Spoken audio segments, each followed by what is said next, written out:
and let us all do we can to build a better future. Throughout this entire week, Dr. Cornel West's third-party campaign has been horrifyingly smeared. He's been subject to slander by liberals, by people with large platforms who are using voter-shaming tactics, and so much more. And the thing is, we have to remember that we cannot let these people bully us. We must stay resolute and strong and not give a single ground to these people who want to, I guess, voter shame us into supporting Joe Biden and the Democrats.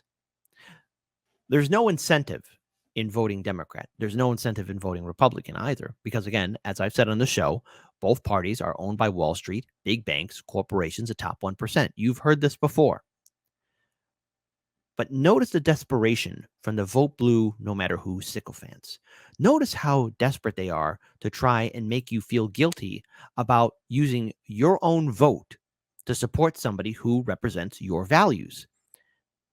This is the problem, the serious problem with Blue MAGA.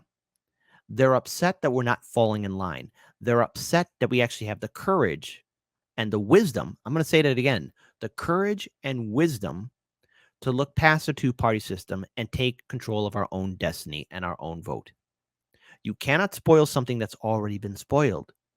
And how can Dr. Cornel West steal a vote that doesn't even belong to Joe Biden in the first place? My vote doesn't belong to Joe Biden. In all reality, my vote doesn't belong to anybody. I choose who I want to give my vote to. They're not stealing that. I am giving my vote to said candidate, like all of you watching. Now, I know we got a diverse audience. I know that. We got a couple of people who are Democrats, Republicans, Libertarians, Greens. We got people who don't want to vote at all, period.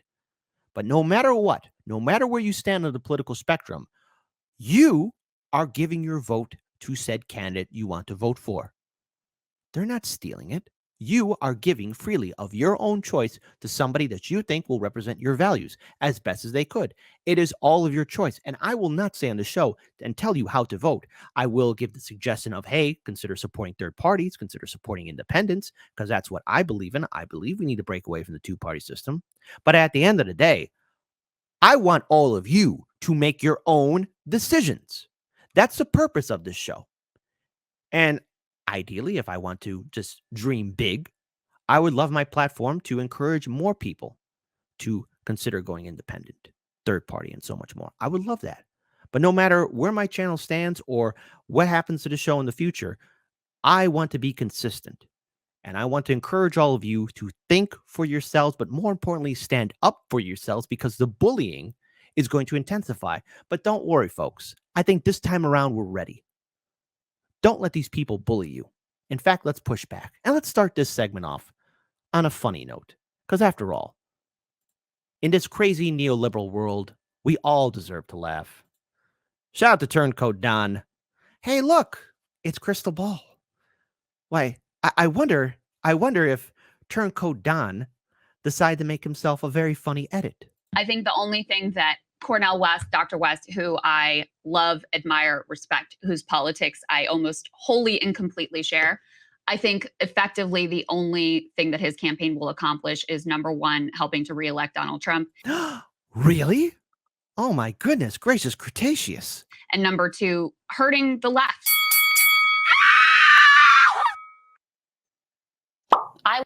Oh, Ryan Grimm, you're such a gentleman. You boring cuck. I will never allow myself to be put in a situation where my only two real presidential choices are basically shoot me or stab me. You're not going to tell me or anyone else that we now have to vote for that person. It's so clear now that the whole vote blue no matter who line is a total con job designed to quash any dissent so that they can fully shove any neoliberal corporatist nonsense down our throats, whether it's Jamie Dimon or trashing Medicare for all or standard issue warmongering foreign policy. We're supposed to just accept it all because at least it's not Donald Trump. Responsibility is placed wholly on the voters to suck it up and vote Joe. I'm not buying it. Because the policies and the critical importance of centering the working class isn't just some branding exercise or cosplay for me. I actually care about it. I'm willing to fight for it. The moment that we all say, don't worry, Joe, we're all going to back you up, is the moment that the establishment sees they can do whatever they want to us and sell out the working class for all eternity, and we're just going to take it. Think about this.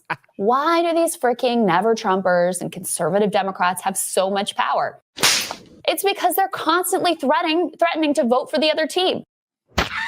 We have to bend over backwards to keep them from wandering. But the left, nah, we can spit in their face, and they've still got to show up. Because Mitt Romney or Donald Trump or Josh Hawley or whoever is just too bad to contemplate the alternative. And by the way, if the corporatists lose again anyway, after we all suck it up and vote Joe, they're still going to blame us. Well, I'm, for one, not in the mood to play along.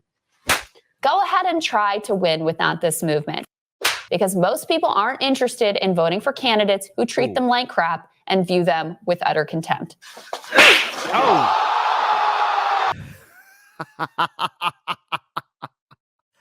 So I want to pull up this article here because we're seeing pushback from the left.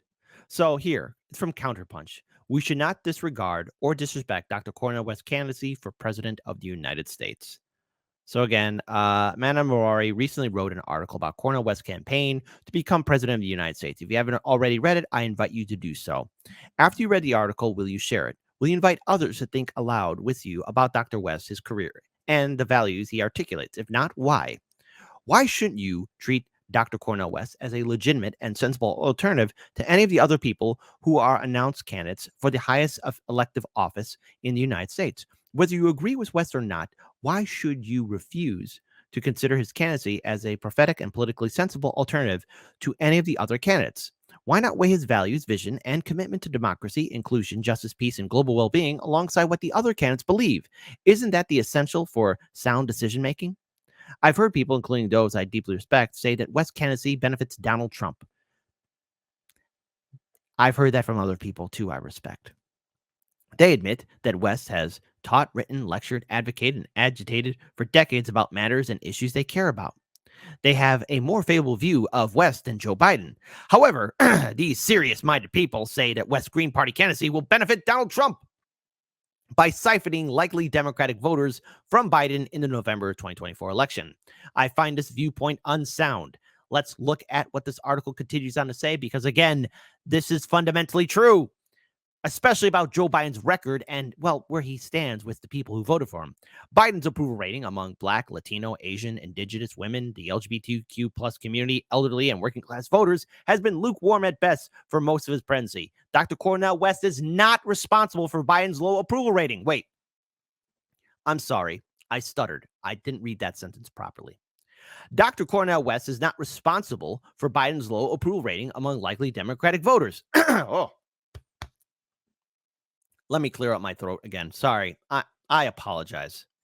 I just read a factually true statement, and for some reason, I'm feeling like a psychic wave of vote blue, no matter who, blue MAGA supporters is trying to silence me. I feel them pressuring my brain. Let me read this again clearly for the third time. I am so sorry. Dr. Cornel West is not responsible for Biden's low approval rating among likely Democratic voters. And guess what? I don't owe Biden my vote, and neither do you. It's not my fault that Biden's been failing. You know, when I do this show, it's not my fault that stories come up about Biden's low approval rating or his epic failure. And guess what? It's not your fault either that Biden's such a failure. You see it. We all see it. And yet, sadly, Blue MAGA wants to make you and me feel guilty about making the correct choice of voting independent and third party. Hell, I'll even go a step further. Blue MAGA wants you to feel guilty about not voting at all. Guess what? It is not your job to make Joe Biden a better politician. Joe Biden should have been a better politician. Now, I can't help it if Trump lives rent-free in the vote blue no matter who mindset. I can't help that. If you want Trump to live rent-free in your head, that's fine. He lives rent-free there. But it's not my responsibility. There's a thing called growing up. And that's what a lot of vote blue, no matter who people need to do. It is fanciful to think that those voters will vote for Biden in large numbers if West is not on their ballot as the Green Party presidential candidate in 2024. A convenient, fanciful notion is that, wait for it, fanciful no matter how much we might enjoy it, the fact that it is convenient or even desirable does not make the notion credible, let alone persuasive. Voters who hold lukewarm views about Biden's presidency have several options. Some will vote for him anyways. Others might vote third-party candidates, such as Cornel West, with whom they more strongly agree. Some voters might decide to stay home. And again, all of you can choose how you want to vote. People concerned about Cornel West's Green Party campaign for the U.S. presidency do not think that the disgruntled, lukewarm Democratic voters are likely to vote for Donald Trump or any other of the politicians currently campaigning to be chosen as a Republican Party nominee in 2024. They fear that Trump's right-wing base of white, religious, nationalist, neo-fascist, imperialist, and military adventurers and free market capitalists will vote for Trump back into power unless disgruntled and lukewarm Democratic voters re-elect Joe Biden and Vice President Kamala Harris. Now, I don't agree with this article calling Trump's base white religious nationalists or neo-fascists or anything like that, because I've spoken to a lot of Trump supporters. They don't fit that profile. You're talking about a very small group. Just like how when you hear conservative media say that progressives are screaming from the rooftop, blue-colored, pink-colored hair people who block traffic or just start screaming for no reason. I really don't like that description of Trump's voting base because, again, they're people too. And I've spoken to a lot of Trump supporters, and none of that right there fits the profile. Okay? That's just the truth of it. That's just the truth of it. And look, I think we all need to speak to each other because I do have a video, especially from Glenn Greenwald, where he talks about how, again, Trump supporters are being viewed by the establishment media and so much more. So there you go. So continue on. But if Joe Biden cannot persuade voters that he deserves their votes, no one should blame Cornel West. Instead, we should admit that those voters are free to vote for a presidential candidate whose record squares with their views and values. They owe Biden no political fealty and are not required to serve the interests of the neoliberal capitalists who run the Democratic Party, whether West runs for president or not. Their voting preferences should be based on their realities, their histories, their hopes, as they should be. Because, again, you have people who are still scared of the whole idea that people want to think for themselves. I want to pull up this video here. Shout out to Sabby Sabs and Glenn Greenwald for really calling out these people who have been trying to slander and smear Dr. Cornel West. I'm sure you've seen the attacks on Cornel West. For as long as I've been around, Cornel West has been talked about in reverent terms, even within the Democratic Party, despite his being a critic of it, as one of the leading Black scholars and leading intellectuals in the United States, which he absolutely is, just objectively, if you look at the history of his books and scholarship and the influence it has had. And now, Sabby, overnight, they are trying to turn him into a deadbeat dad. They have this scumbag who himself doesn't really matter, except that he's clearly a paid influencer, this 20-year-old kid, Harry Sisson, who went on Twitter and said Cornel West, the Green Party candidate, owes close to $500,000 in unpaid taxes and child support. Again, this kid here is again being paid by the Democratic Party, and as have a lot of people, including RBN, have covered, this kid sold out for so little to be a cheerleading puppet for the Democratic Party. This is the guy that people on the far left are saying should take votes away from Biden. Seriously, don't be fooled. He's not a serious candidate, Biden 2024. Later on, I believe he deleted the tweet. He was talking to some other paid influencer, and he was saying, let's remind everybody at every opportunity that Cornel West went around impregnating multiple women and abandoned his children, which is a total complete lie, but it plays into the worst tropes that the Democratic Party feels free to use. Honestly, it infuriates and disgusts me. What's your reaction to the way they're attacking Cornel West?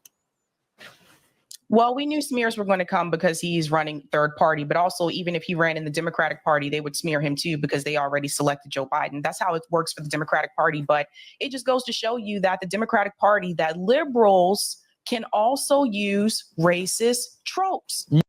I want to pause right here again because I've been seeing this more and more towards Dr. Cornel West. Now, look,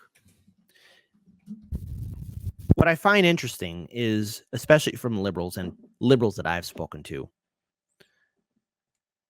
I've heard more liberals say pretty racist, bigoted things, more so than I've heard from Trump supporters that I've spoken to.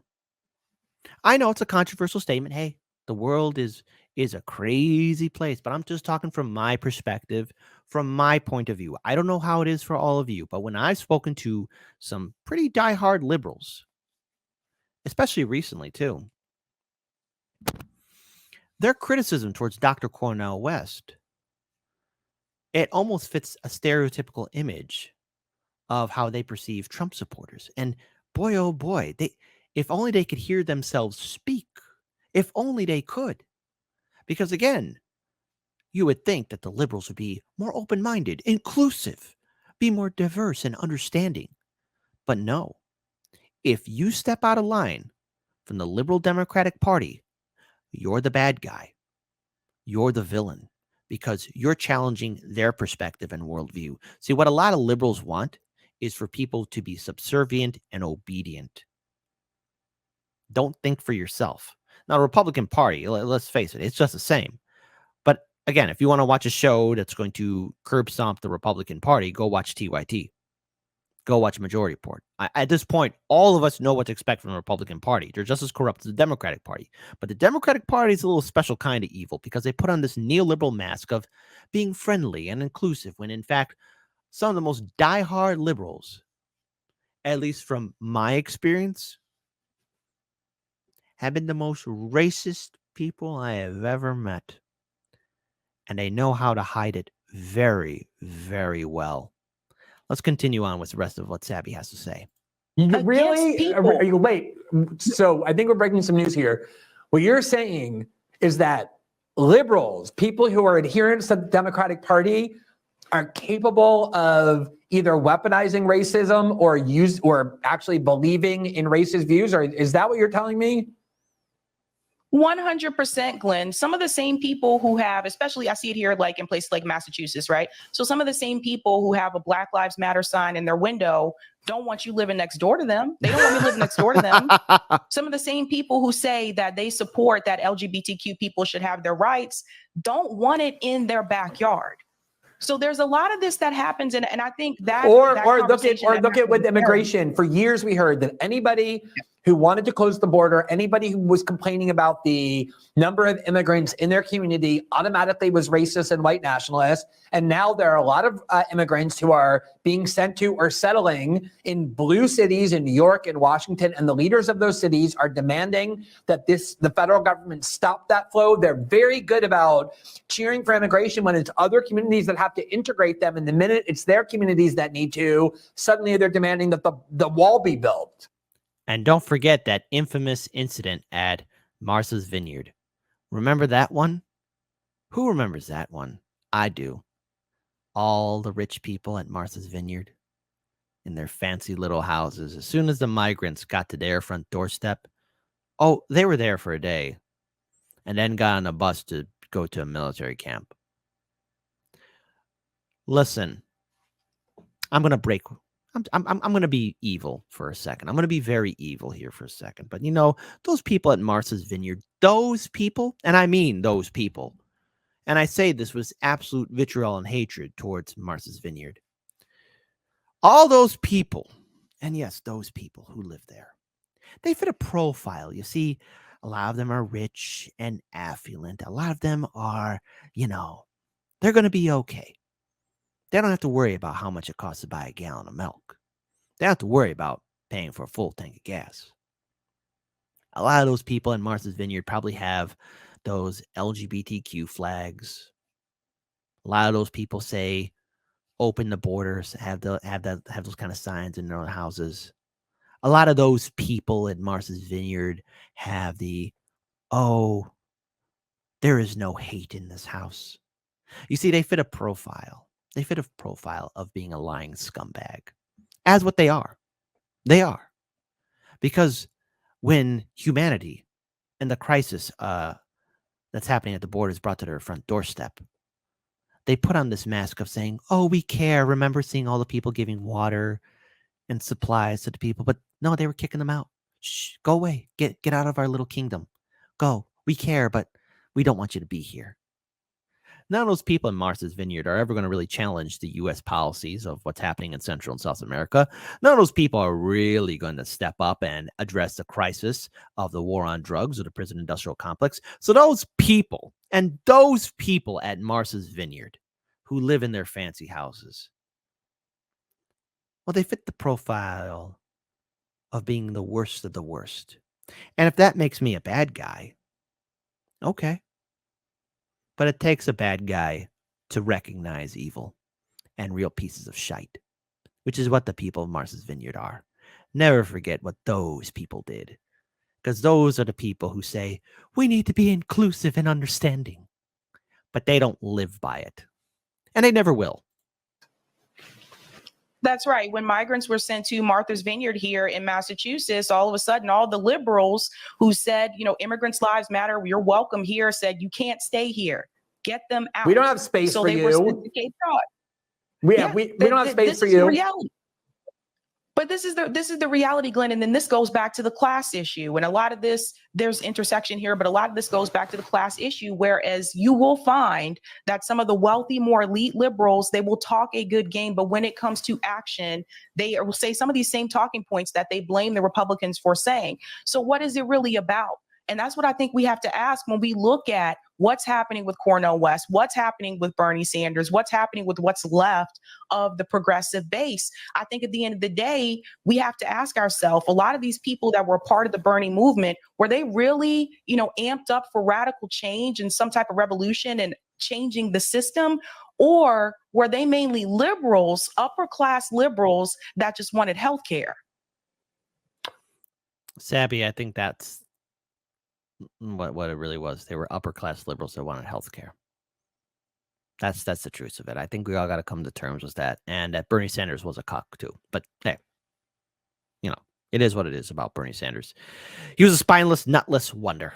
Right. Or who really enjoyed the media branding that made a lot of them very wealthy of pretending that they were some sort of space that a lot of white progressives wanting to be edgy, wanting to feel like they didn't have the same politics as their mom, who loved Hillary Clinton and Nancy Pelosi, got to go and feel radical. Even at the end of the day, those people who were getting rich off this edgy branding were telling them to go and vote for Gavin Newsom, or going and telling them to go for Joe Biden, because they wanted to make sure that they maintained their access to those establishment circles.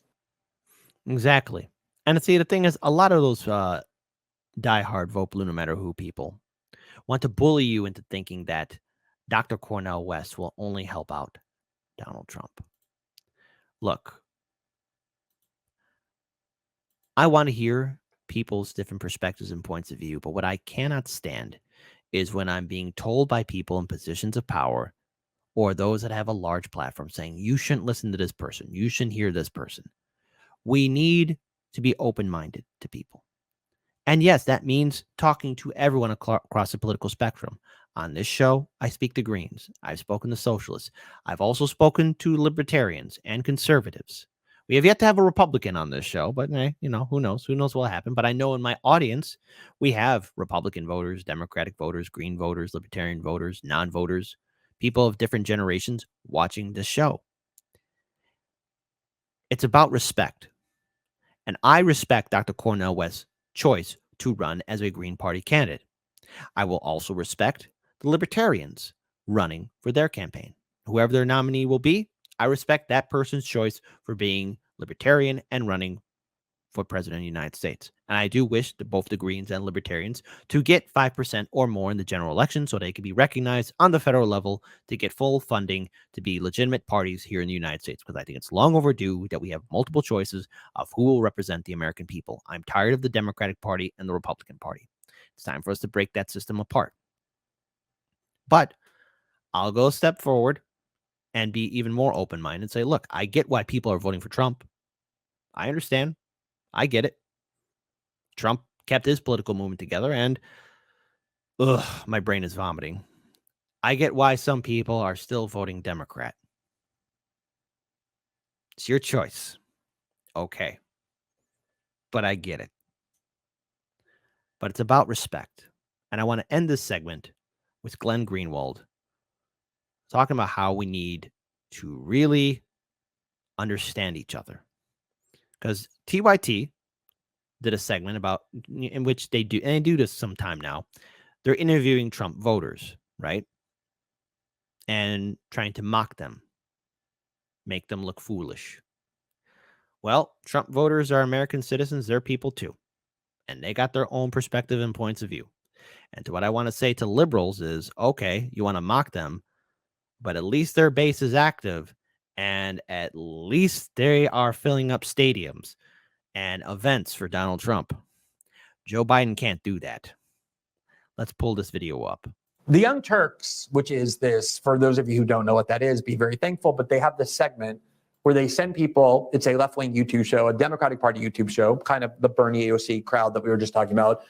They send people to Trump rallies and they stick cameras and microphones in front of Trump voters, Trump supporters, and the whole point is just to mock them. Like most of the time, they're not saying anything embarrassing, but because they look a certain way, because they express themselves a certain way, because they have a MAGA hat, you're obviously, if you're a liberal, trained to look down on those people like I did in my early 20s before I had these personal experiences that dispelled these stereotypes.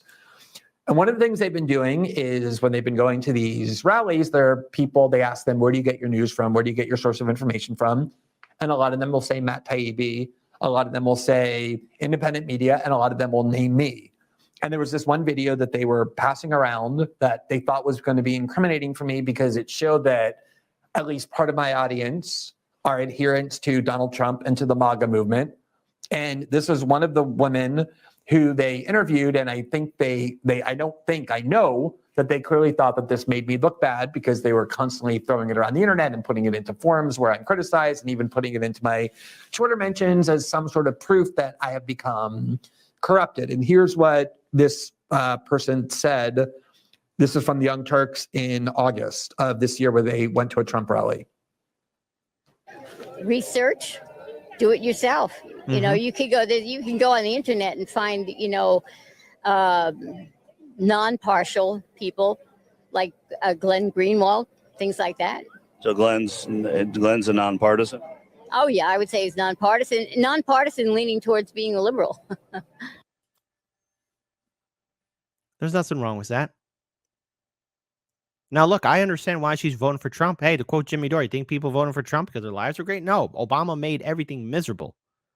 All right, Obama implemented a lot of neoliberal policies. And while I am not a Republican voter or a Democratic voter, I will respect the power and infrastructure that Donald Trump has created. And again, because of this, because of the incompetence of the Democrats, I cannot, in good conscience, support the Democrats. That's why I encourage third parties. That's why I encourage everybody to be independent. It's important to respect each other's opinions. But again, the Democrats are really quick to start goose-stepping over everybody's own thoughts. And look at how they're going after Dr. Cornel West with their quiet racism and bigotry. Okay, honestly, I love that woman. I don't know who she is. I don't know anything else about her, but I could just tell what her spirit is by having watched her say that. I couldn't be more thrilled that I'm able to reach people of a wide, diverse range of views. I know there's a lot of leftists in my audience, a lot of people who are independents, a lot of people who are Trump supporters, a lot of people who are libertarians. That has always been true of my audience. It's more true now. It's something I celebrate and I think is one of the most important parts of our show, that we are not siloed into ideological camps, that we can have dialogue with people. The reality is, in my early 20s, before that experience happened, I probably would have looked at this woman, made judgments about how she looked, about her simplicity. She doesn't look like she came out of a CNN green room or out of a faculty lounge at an Ivy League school, and I probably would have made judgments about her that this video and videos like it are intended to foster among people who are liberals to think about Trump supporters as barely human. And that experience with Cabo, the fact that I obviously kind of reconnected to that, those sentiments as a result of the passing away of his wife overnight, for which I obviously have a lot of empathy, I thought was a good opportunity just to kind of explain how I think we try and understand people, how our politics are shaped. I think Savvy actually talked about it extremely well when talking about how a lot of Black voters are now abandoning the Democratic Party, are actually starting to vote for Trump, realizing that their interests are not being served, that the working class has a lot of interests in common and have the same kind of enemies, but they're purposely kept separated. And the ability to overcome those differences, not to judge people based on ideology, to judge them based on their character and their values as reflected not by hashtags and political slogans, but by their actions and their lives. And I think that's a perfect note to end it on right there. Look, Dr. Cornel West, independents, third-party voters, all of us, we have to realize that the Democratic Party has made it abundantly clear that we don't have a seat at the table. And for all these people who are trying to slander and smear independents, third parties, and yes, even Trump supporters, right? It should tell all of you that the liberals are afraid, they're scared, they're frightened, they're little children. They don't know how to emotionally respond to people who have the ability to think critically for themselves. I will say this over and over on my show. I encourage all of you to do your own research. I encourage all of you to read and educate yourselves, to understand your rights as a voter in your state. I encourage all of you to speak to people outside your sphere, outside your safety bubble. Because as long as the Democratic establishment wants to control the media and censor what you want to think and say and hear, nothing's going to change. Now, look, the Republican Party is just the same as well, because both parties are owned by corporations. But we have to start breaking this system piece by piece, because if we don't, things will not only not fundamentally change, they will get progressively worse. Dr. Cornel West, third-party candidates, independents, we don't owe the two-party system anything. And we need to break away from the influence of those who want to control what you think. I say stand up for yourselves. I say be ready to push back. Do not stand for the slanders. Do not stand for the abuse. You are far more stronger than these vote blue no matter who simpletons. Because you know something? They said it very clear to us. They don't like us. They don't think about us. They don't respect us. So we should do the same back, because there is a silent majority here of 50% of the U.S. population, which identifies itself as independent. All what we need to do is stand up and say no more, because this is how we're going to get change. Because if we don't start fighting for a better future, it's going to get worse, and we owe it to the next generation to make it a better future.